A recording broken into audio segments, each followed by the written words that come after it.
Hello and welcome everybody to According to Andrew number 102, The Ukraine Crisis, a Prelude to World War III. So there have been a lot of jokes online and various memes and stuff like that about, World War III started. Now that uh, the COVID side story arc is done, we're getting back to our regular scheduled World War III story arc and things like that. And while those memes are funny and of various degrees, I think Ukraine is a much better representation of things like the Balkans crisis or a lot of the stuff that led up to the start of World War II than the actual kickoff event itself. And so I wanted to kind of talk about those events, what they kind of look like, and then relate them back to what we're seeing in Ukraine right now, and see what similarities we kind of have over that whole thing. So the big things about World War One is we have rising powers. In the case of World War One, the main rising power was Germany, and in today we have China and Russia as our rising powers. Obviously, China is not involved, but China and Russia have a I don't know if it's a formal alliance right now, but they've been working together in a lot of things. And that's the rising power in World War One was threatening the hegemonic powers, the more traditional powers. In World War One, that was Britain and France. Today, it's the United States. World War Two, the main thing that kind of precipitated that crisis and those issues were unenforceable treaties. In World War Two, you have France and Britain, and today you have NATO. And those two differences are kind of why you see how those two events played out. So World War One, it was a big powder keg. The whole thing kind of went off at once, and basically all the major belligerents were involved within 6 months of the World War One starting. World War Two was a much slower burn. There's various things kind of happening, uh, and it was spanned over like a 4-year period before it really kind of kicked off. Things started to escalate, and uh, is this much slower burn. So we'll kind of see which one ends up happening in this regard. I have a feeling it'll be more of the slow type burn um, than the explosive kind of thing that we saw in the World War One. But there's a lot of similarities to what's going on. So in the lead up to World War One, you had kind of two countries that got embarrassed, which was Austria-Hungary and Russia. They were dealing with a lot of issues on their borders, primarily the Serbians. So Austria-Hungary was dealing with Serbia. The main ethnic group within Russia, the people that we consider Russian today, are Slavic. So they share a heritage with a lot of the people of the Baltic area. And Austria-Hungary was an empire that was controlling a lot of these various ethnic groups. Slavs being one of the primary ones, and they had just broken away from the Ottoman Empire and were looking to form their own nation and kind of, well, actually more their own empire, because there's a lot of varying things. And we've seen with the Balkans in the 1990s how much of a mess that area is in terms of various ethnic groups that really just don't get along and need their own little nation states. uh, it's one of those things. That area is kind of a weird thing, because you're kind of constantly balancing what ethnicities kind of constitute and can work together to form a nation, and then use its state apparatus to, protect the interests of that nation. Uh, and so if you get too many people in there, it becomes an empire, and then you have internal conflict. They're constantly fighting each other, trying to get control of the reins of the state power so they can enforce their will and their beliefs and national interests on the remaining society. If you have too few, you're going to be a very small state, and you're kind of at the whims of the various great powers that are around you. In the Balkans, at this time, it was Austria-Hungary and Russia and the Ottomans. And then because Austria-Hungary was aligned with Germany, kind of Germany as well.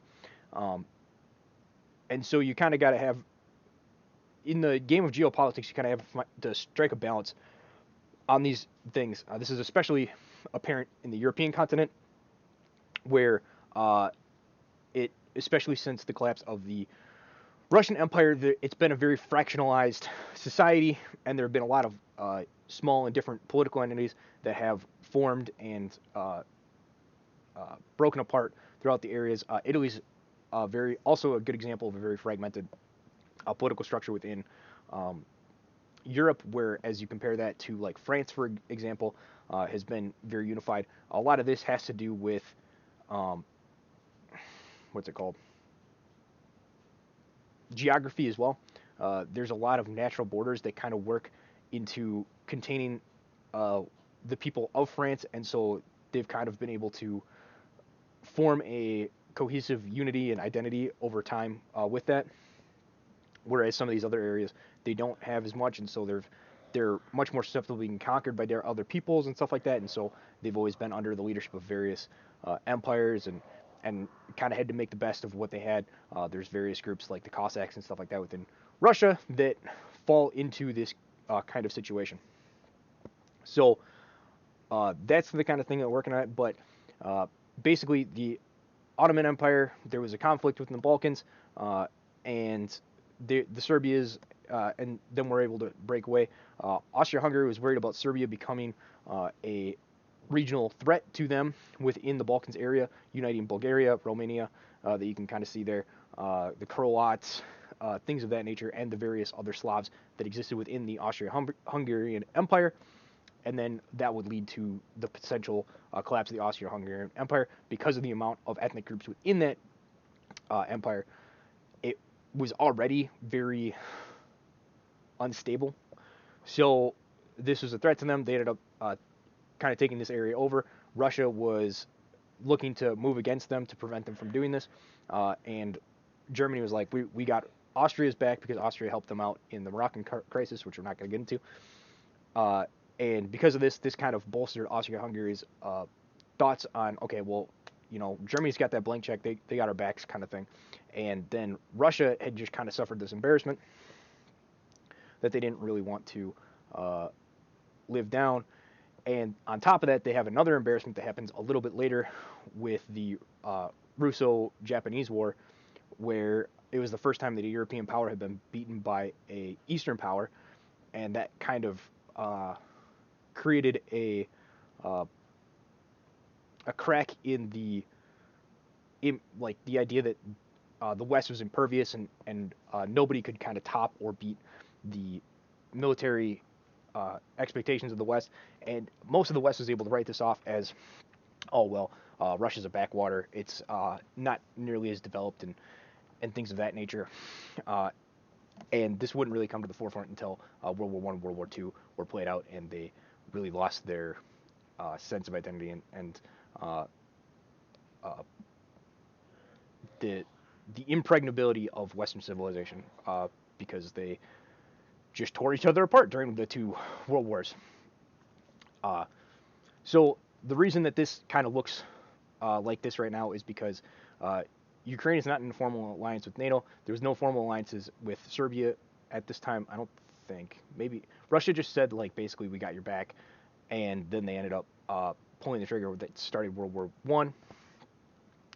Because of this, NATO doesn't have to get involved with Hungary, and it won't jeopardize any formal alliance that they have, which means that they won't be revealed as a potential paper tiger, which is very important. We're also going through an interesting transition period where we're in a Thucydides trap where you have China and Russia kind of as rising powers, especially China. Russia's kind of still getting on their feet, but they're definitely a regional power, and they're looking to lock in their sphere of influence and make sure that a alliance that like NATO isn't right on their doorstep. And so, these kind of things are bringing to the fore a potential Thucydides trap where Thucydides trap where the rising power ends up fighting the hegemonic power or the current world power, and usually the world power is the one that loses out in that, and the rising power ends up taking over for the current ruling power. Uh, so that kind of covers that. Now the other one is the situation that happened in World War II. Let's 1 second here. So that was Germany slowly annexing various territories that it had lost during World War One because they were ethnically German. So first it started with Austria. That one was a pretty straightforward one, and most people weren't too didn't cause too much of a hullabaloo. The real one that kind of brought the issue to the fore is Czechoslovakia. and Czechoslovakia was a newly formed country at the time. There were Czechs there, but there was also a large German population within the country. And I believe, with the various things that are going on, is they initially just wanted the Sudetenland, and actually it's very similar in this regard because Ukraine here, uh, its western regions. Let's see here. So a lot of the areas um, in the basically the Caucasus Mountains end up going through right where you see these rivers. Uh, that's where I believe the mountain range is as well. And so basically everything to the east of that mountain range is ethnically Russian, and everything to the west is Ukrainian generally. So uh, there have been a lot of conflicts and various issues that have percolated over the last 8 years, where the Donbass region and there's another region over there, but basically that's all the territory that is in Crimea and all the territory that is in east of the Carpathian Mountains. Is that the right mountain range? I hope that's the right mountain range. Um, is Russian. They want to join Russia, and this is very similar to the Sudetenland in wrong one. Um, in with Czechoslovakia, those guys wanted to join and be part of Germany because they were ethnically German. They're causing a lot of issues, and um, there's a lot of fighting within that society to try to break away and rejoin Germany. Hitler was able to use this to great effect to get them to join Germany. And part of the reason that they were able to do this is because France and Britain could not enforce the Treaty of Versailles that was put on Germany at the end of World War II. Because the person that actually won that war for those two powers was the United States, and they needed a United States presence on the continent to be able to enforce those treaties. That is something that the United States did after World War II, and that's why we are have bases everywhere and try to enforce our will everywhere. And it hasn't really been challenged, so we'll see what happens now that a potential rival and a challenger has come to the fore with Russia and China. Um, because we've been fighting Afghan and in Afghanistan and Iraq, but those are very different because the they're not that's a fourth generation warfare type fight. It's not a state versus state conflict, where this would be a state versus state conflict, so it changes the dynamics of the situation. Um, so you have this breakaway state. They end up breaking away, and the reason that these contracts were unenforceable is because the United States couldn't uh, basically voted to be isolationist after World War One. They were like, we didn't want to be involved in this war anyway, and so we're not going to be involved in something that's going to drag us into European politics again. Obviously, we do get involved in World War II for various reasons. So that was the thinking and the decision after World War One. So you have this interwar period where Germany's posturing and stuff like that, and France doesn't, because France is Britain's basically not on the continent, and they're going to use the fact they're an island to their advantage to just kind of like wash their hands of a lot of it. And France doesn't really have the desire to go to war, and because their desire, their goal is to avoid war at all costs, it gives the Germans an incredible leverage over the French. And this also kind of demoralized, defeatist thing where World War One was such a psychological trauma to all of France that they're like, let's just avoid World War II at any cost, kind of thing. It gave Germany a lot of leverage in terms of their negotiations and ability to break through and acquire Austria and Czechoslovakia. Um, so the big thing is because of location of Czechoslovakia. Let's see if I got a better picture of this here. Yeah. So as we can see with Czechoslovakia, part of the reason that this was not be able to be guaranteed is because of the current location of Czechoslovakia. So in World War One, Britain and France were like, "Oh yeah, we got you, fam. If that goes to war," but you can't. France and Britain, the only way that they could actually defend Czechoslovakia is to invade Germany itself. because they didn't have any land troops there. They had no way besides going through other countries to be there. So it was one thing if you had troops in that country or you shared a border with them so you could run troops into their country to help defend. But since that wasn't an option, basically Czechoslovakia was an isolated area, and there was no way to actually get arms and troops and other things into the country to resist any actual invasion. Uh, that doesn't exactly line up with Ukraine today because if we get if we get rid of this picture, so Ukraine does share a border with various NATO allies, but it's a very small one. It's very limited. This isn't a great picture of what we're looking at, but um, the uh, the the train and the ability to get troops into that area is very limited from the Allies' perspective, and because Russia holds the uh, Crimea Peninsula down below Ukraine, they can deploy their uh, ships and aircraft in such a way that they can prevent U.S. allies from coming up through the Black Sea to reinforce the underside of Ukraine. So logistically, it's hard to reinforce Ukraine in this current invasion, which basically makes it an isolated thing. On top of that, they're not an official ally, and so it's a big risk for us to get involved, especially it's easier to just kind of say, "Oh, sorry, I know we kind of promised that, but not our problem," kind of thing, and let them be thrown to the wolves.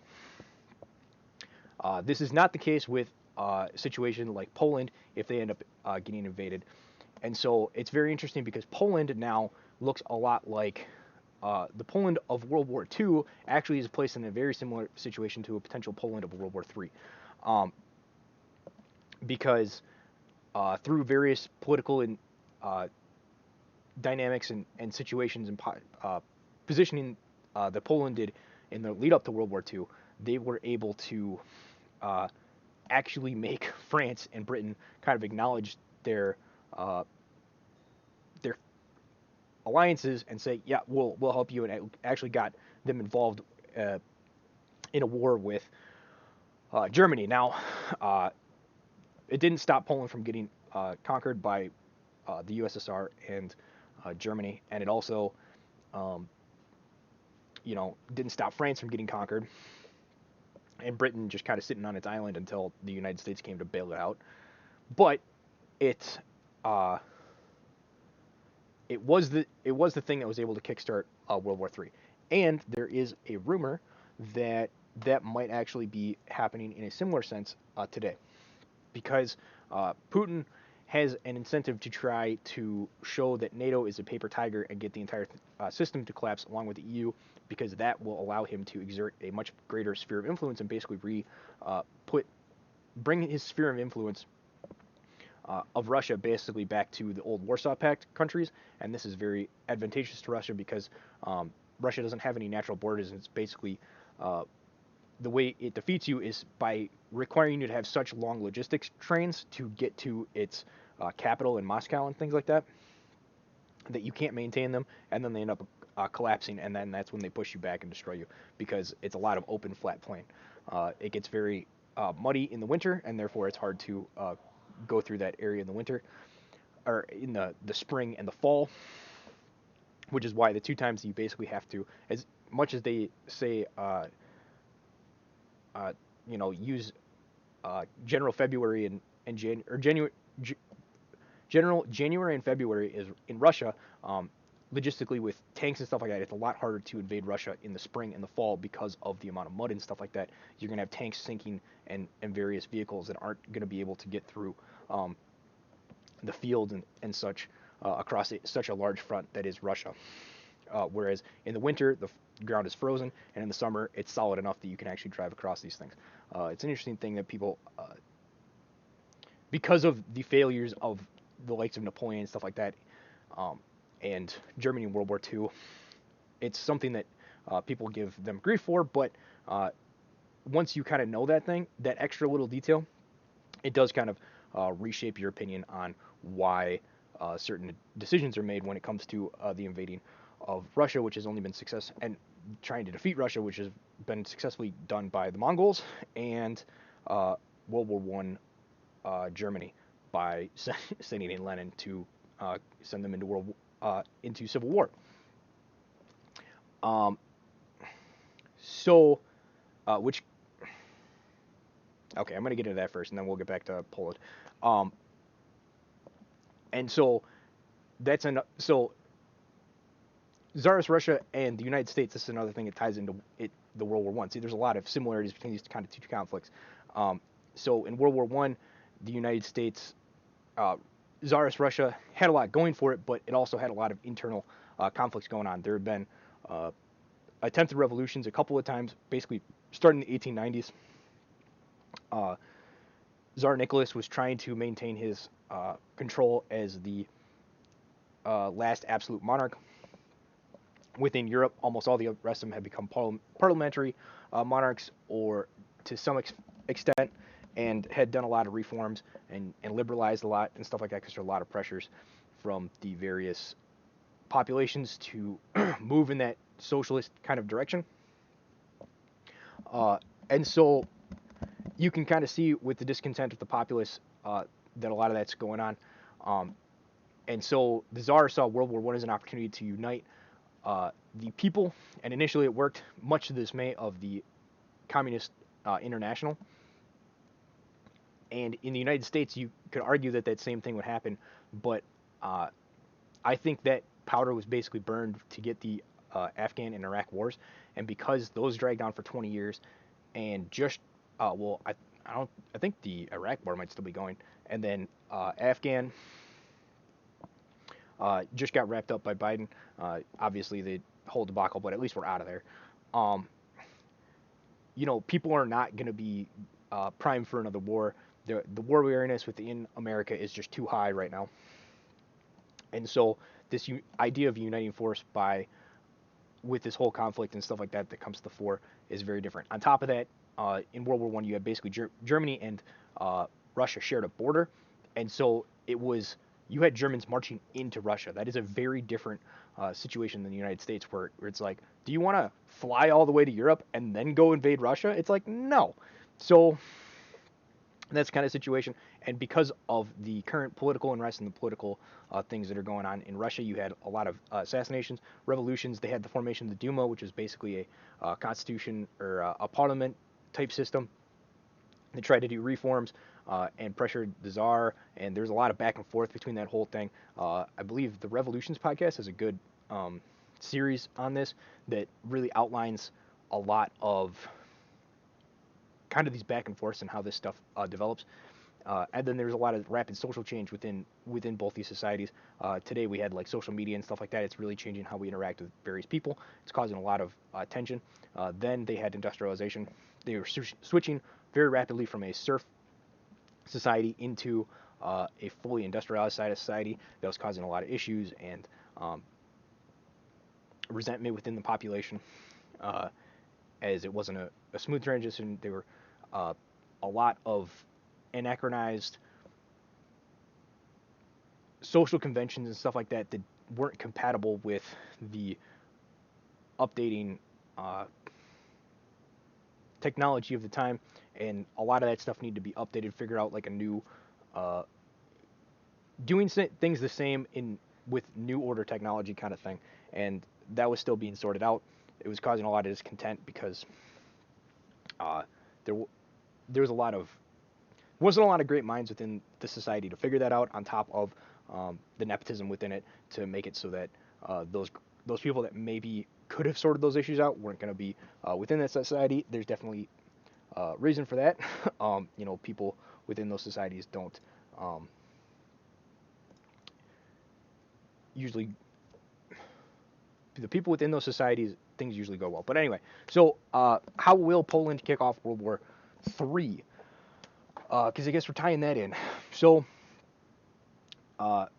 Poland is actually part of NATO, and so if Russia decided to go into Poland, that could spark things. Now, why would they choose to do this? Basically, it would force the United States to respond to the situation in Europe, and then because the lack of forces within Europe and the inability for America to use that kind of uh, actually project the force that they need to on the level of a World War II type thing because of our deindustrialization and all that stuff. It would show that uh, while we might be able to fight the war for a little bit, it's not going to be a sustained thing. And then once we can't sustain, the whole thing will collapse. And then EU and NATO will be broken up. That will allow Russia to regain its sphere of influence in those areas. And it actually might be to the benefit of those various people. We'll get into that in a second, but let me just read this real quick. The U.S. Secretary of State suggests that Russia might press past Ukraine into NATO territory. Vladimir Putin may not stop once he has taken Ukraine, U.S. State Secretary Anthony Blinken has warned. As satellite images show Russia assembling troops, armor, and artillery along the Belarus border with Poland. The massive buildup was spotted in the Belarus city of Brest, just 10 miles east of the Polish border. Russia is assembling troops, armor, artillery, and more than 50 heavy equipment transporters at the training area in Brest, the Polish border. Russia has also added more equipment to a nearby rail yard in Belarus, uh, said reporter Jack Dosh, Pentagon and national security correspondent at Foreign Policy magazine. Blinken was asked by ABC on Thursday night whether he felt the Russian president would recall his forces once Ukraine was conquered. It's possible that Putin goes beyond Ukraine. Sure, it's a possibility, Blinken told David Muir. But he stressed that progressing beyond Ukraine into neighboring Poland, Slovakia, Hungary, or Romania would mean invading NATO member country and would automatically draw the U.S., UK, France, Canada and other nations that form up the 30-country alliance. There is something very powerful standing in the way of that, and it's something called Article 5, said Blinken. So that's from the article. Vox added this. In theory, sure, but Article 5 is precisely why Russia is highly incentivized to attack any of the four countries concerned. Vladimir Putin now has a low-risk, low-cost opportunity to shatter NATO once and for all. And he would be remiss if he did not seriously contemplate taking advantage of the opportunity that now presents itself. This is so obvious that even the dimension-addled fake Biden administration is aware of it. Now, it's clear that the U.S., let alone the larger European states, have no desire whatsoever to go to war with the highly formidable Russian military. Even their ability to do so has been in question given the way in which a much larger Ukrainian military has melted before the Russian Kurzkrieg, new term for blitzkrieg basically, especially given the fact that the third largest European military, Germany, is considered to be roughly comparable to the now defeated Ukrainian forces. And I believe we only have 30 to 50,000 troops in Europe right now, and it would require us to put probably 500,000 troops over there, which is basically our entire force. So Putin now has the chance to prove to the various NATO member states that their precious treaty, including Article 5, is worthless as the Anglo-French security guarantees given to Poland during World War II. And this is what I was referring to. In light of the strategic brilliance exhibited thus by the Russian strategists, I cannot imagine that this thought has not occurred to Putin and any of his generals. They know that there is no need to sweep across Eastern Europe to shatter NATO and render all of its promises null and void. A simple incursion in force that destroys a few NATO bases would almost certainly be sufficient to accomplish their objectives without risking World War III. Words are often no more than just that. Words in history demonstrates that the average military treaty is worth less than the paper on which it is signed. NATO is literally a paper tiger, and it is in the Russian interest to demonstrate that to its members. So, that being said, there are various reasons that Poland might kind of want to go along with this. Now, the main they've had issues with the EU that they decided to join, and it was kind of out of the frying pan into the fire when they went from the USSR system into the EU system because they basically just got communism by another name when they ended up joining the EU. And so they wanted to break away with that. The main reason that they might want to go with the Russia is that Poland is Catholic and nationalist. Beliefs are probably more aligned with the Russians currently today than the EU that they are currently a part of. Due to the years of communist oppression, this fact might be hard for the people to accept, as a memory of the USSR might still be too raw for even if the EU is more similar to the USSR than Russia is in their current forms. On top of this, there's also the difference between Russia being Orthodox and Poland being Catholic. This might be a sticking point, it might not. It all depends on how integrated into Russia's sphere of influence Poland ends up being if they end up deciding to go kind of this route. So uh, those are kind of the situations that are going on right now. If Russia does invade and start a war in Europe to kick off a potential World War III, I would be very surprised if China doesn't use it as an opportunity to take Taiwan, because it would basically make it so that the United States would have to respond to too many things in too many areas at once, and it would probably fail to respond to any of them in a meaningful way in time. And both the people that strike first end up getting what they want out of the whole uh, situation more than anything else, and it's a low cost, low risk on both their sides. Now the big thing is I don't. There was speak of a lot of military actions and stuff like that going on near Taiwan in China like 2 months ago. It was a little while back, and I haven't really heard anything about that since. That doesn't mean that stuff's not happening. I just haven't heard of it.